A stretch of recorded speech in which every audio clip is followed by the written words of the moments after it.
Hi all, Dr. John here, but you can just call me John. Do you have a pinchy neck? Is there a spot in your neck that pinches? Well, considering that you're watching this video, you probably do have that. So what I'm going to do is show you how you can possibly instantly get rid of that. I've worked with many different patients who have different pinches in their neck, high in the neck, low in the neck, and I'm going to go over a couple examples of how I was able to remove that pinch from happening. Before I can give you the techniques, and there's going to be 3 different techniques that I use, first I want to talk to you a little bit about the different types of pinching, which is basically acute and chronic. So those are 2 categories. Acute meaning you just woke up with it. Yesterday you could turn your neck just fine and you've woken up and that's all I can do. Oh, it really hurts. I can't turn my neck. We'll talk about that and the specific ways we're going to deal with that. And then I've got some general neck pain or maybe no pain, but for years, anytime I maybe look up, there's a pinch, or maybe look to the right or the left or some sort of bending, there's a pinch. That shouldn't be happening. And we'll talk about how to deal with that chronic pinch that's going on. I used to have a chronic pinch. Turns out it's not good to get punched in the face for 20 years doing kickboxing and cycling and putting a lot of strain on my neck. But I've solved the pinch, no more pinching, and done the same for many patients as well as a chiropractor. So let's get into it. It's going to be helpful if we talk about the structure of the neck. Little anatomy lesson. Here we have a spine model. Now you see these larger bones here that I'm grabbing? This makes up your vertebral column, and it is just that. It's a column. These are the big, chunky bones that support the weight of your head and every other bone above them. Now, you see these other joints here that are at the back of the neck, away from the big chunky bones. As we bend the neck, see how they separate a little bit? Now this is of course a plastic model and it's not perfect, but these are the joints that move. They guide the motion of your neck. They're not meant to be in any way a structural support of the neck. That's what the big chunky bone at the front is for. But sometimes, due to poor posture or other reasons, people tend to use the other joints more so as structural, load-bearing joints than they should. And that can cause problems where the joint becomes a bit dysfunctional. So maybe you bend the head or the neck backwards and you see the joints, they start to come together. They slide and glide. Something might be getting pinched in there called a meniscoid. So a meniscoid is, the easiest way to think of it, it's just like your teeth and your cheek or your tongue. You can chew and eat for days, weeks, months, but every now and then, you bite down on your tongue or your cheek. How the heck it got in there, I don't know, but it hurts. The same thing can happen in your neck. The meniscoid is kind of like a tongue. I'll show a diagram of it. It's basically a tissue type membrane that is covering the facet joint that I showed you, that little sliding and gliding joint, also called an apophyseal joint.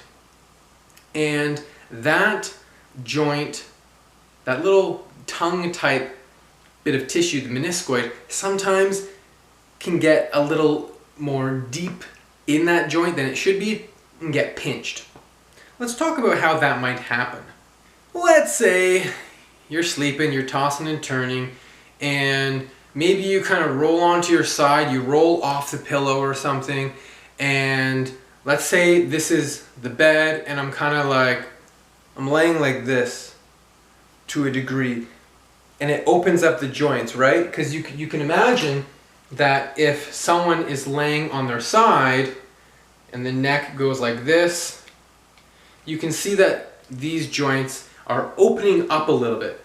Just think about if you have a little spring or a slinky and you bend it, one side opens and one side remains closed. So here we have these joints opening up. Now gravity, because this is the downside and that's towards the sky, gravity might make the meniscoid want to just relax into that joint a little bit. And then when you wake up and you straighten your neck, now you've pinched down on it. And once you pinch down on it, you might be like, ow, that hurt. And then you go back, ow, ow, and you keep pinching down on it and it gets inflamed. And that's one problem that I'm going to show you how to solve when you get that acute pinching, okay? So that's the acute pinching. Now let's talk about the chronic pinching. Chronic pinching could be, to a degree, related to that meniscoid entrapment, or it might be just what we call a facet syndrome, which is just a fancy way of saying there's something wrong with your facet joint. I like to think of it as the joint is not moving in the order that it should be moving in. It's not very congruent with all the other moving parts, right? There's a lot of moving parts in the neck. Think of like a bunch of people all moving at the same pace down a sidewalk, but then you've got one person moving at a different pace. It kind of causes a little problem, right? Things are not synchronized as they should be, and the same thing can happen in your neck where one of those joints, one of those facet joints, it's got a bit of a different movement pattern than it should, and it causes it to maybe bump up against a surface before it should. Does that kind of make sense? Those wagon wheel rut analogies, say that 10 times fast, where a movement pattern has kind of been formulated and the wagon wheel, it's following that rut. Now, ideally that rut is a good rut, but sometimes what we need to do is get out of that rut because that rut is causing it to pinch every time. So how do we retrain and get that set of wagon wheels like an inch over or something in this analogy? It's not very easy because the wheel's going to want to get back in the rut. So I'm going to show you some techniques where we can try and teach our neck to move how it should. And again, we can eliminate the pinching almost instantly, but sometimes it's a little tricky. So before I can show you all these things, I just want to give you a little disclaimer, right? The neck is a complicated structure, and maybe it's a meniscoid entrapment. Maybe it's a facet syndrome, but maybe it's something else. And seeing a health professional who knows all of the different things going on with the neck, such as a chiropractor like myself, or maybe a physiotherapist or somebody else, that might be a good idea. So I'm going to show you some of these things. They are safe to do and gentle to do, but they might not work for you. Or maybe you don't quite do them correctly because they're a little tricky. So let's get to them. They might be like, wow, you get instant relief just like my patients did. Just the other day I had a patient come in and she has neck pinching, and in 15 minutes, gone. So maybe I can get you the same results, maybe not. That's the disclaimer. There's a difference between an expert doing it and you watching a YouTube video, right? So is it dangerous? I'm gonna just be having you move your neck around just like you already do. If you're back in the car up, you have to turn your head. We're just gonna be moving your neck around. So the things are safe. Chance of injury is very, very low, but disclaimer, best results might be to see a health professional as well. And in addition to the 3 techniques I'm gonna show you, I do other things for the patient, right? I do massage, I do soft tissue work. So I do have another video that you can check out for doing some self-massage, but the things I'm showing you are ideally in addition to treatment of some sort. So That's the disclaimer. Okay, first I'm going to show you how to deal with that acute, ow, my neck is pinching thing. This one is specific to the more you just woke up with it, acute meniscoid entrapment, although this could still be good for the more chronic pinching as well. So let's imagine that our right side of the neck is pinching when we either extend back and look up or ear to shoulder. So if we look up, ow, we get a pinch, or we look ear to shoulder and we get a pinch. So let's say that's the scenario. You could also be getting a pinch when you turn to the right. All those motions that are compressing the neck at this side. So what we want to do is open the joint up. So we want to basically look at our left armpit if the pinch is on the right. This is going to stretch and open the neck up. So if we look at our neck here, if the pinch is on the right side, we're going to look down in this direction, and you see the joints are opening up, right? You see that, how the joints there are all opening up. So the thing that's getting pinched in there, it's not getting pinched. But now how are we going to pull it out? Well, we can't just pull it out because there's a lot of layers of skin and such. However, there are small, teeny tiny small muscles called the multifidi in the neck. And those muscles, they might have a couple connections to that outer membrane of that meniscoid. And if we can get those muscles to sort of contract, maybe they can pull on the meniscoid. This exercise is done best in the shower or a heating pack. We want everything nice and warm and relaxed here. So here's what the exercise is. You're going to pull the neck gently here so as to open things up. But what you're going to attempt to do is lift your head up back into this back corner, right? So we've got a bit of a moving on this angle here instead of up and down. It's up and down, but just on the angle of chin to armpit and then back that way to the pinching direction. You're going to try and lift your head up, but it's going to be not any movement because you're holding your head there. So I'm like this, and I'm going to lift my head up.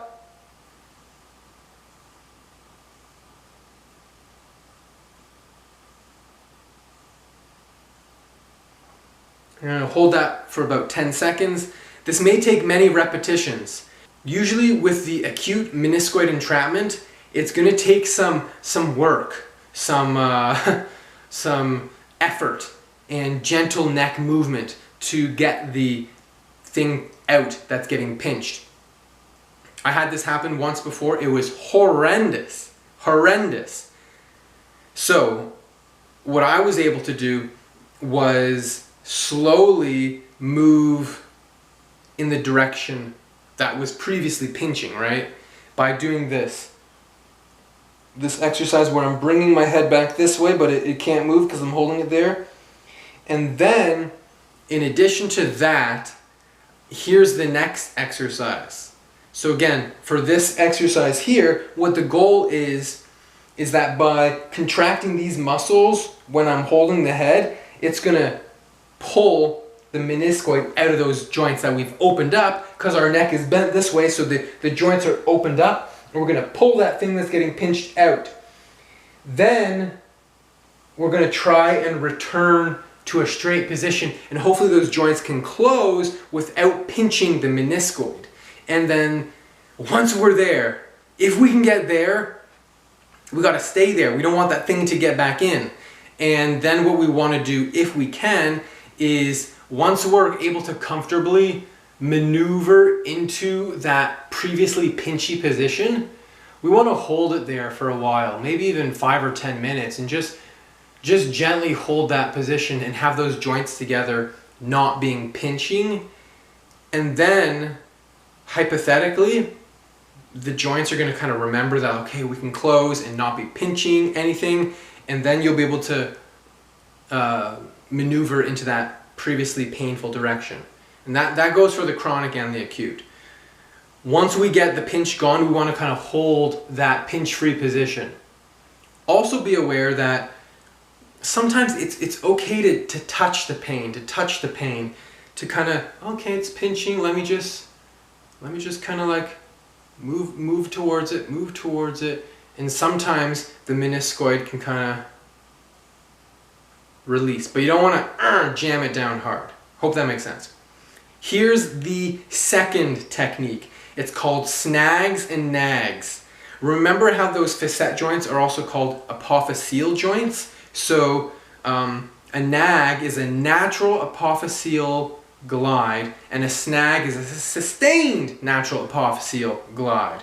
And there's a lot of different ways to do these things. They fall under the umbrella of just the mulligan technique. And so I'm going to show you what that means. And this is just the tip of the iceberg of different nags and snags. There's lots of them, but here's some of the ones that I do. So sometimes if we can guide the motion of the neck in a different way, it won't pinch. So now we're moving a little bit away from meniscoid entrapment, but some of these nags and snags can still help with meniscoid entrapment. Now we're moving more towards a facet syndrome, which again, it's pinching in that facet joint, but usually it's not necessarily a meniscoid that's getting pinched, though it might be, and it's just more like the joint is just, it's coming together too soon. Does that make sense? It's reaching its end range of motion before any of the other joints are, and it just feels like a pinch. So what we're going to do is maybe, let's use the other side as an example. Let's say it's pinching when I do a left ear to left shoulder. So what I would do is I would either pull down, or I would push back, just like that.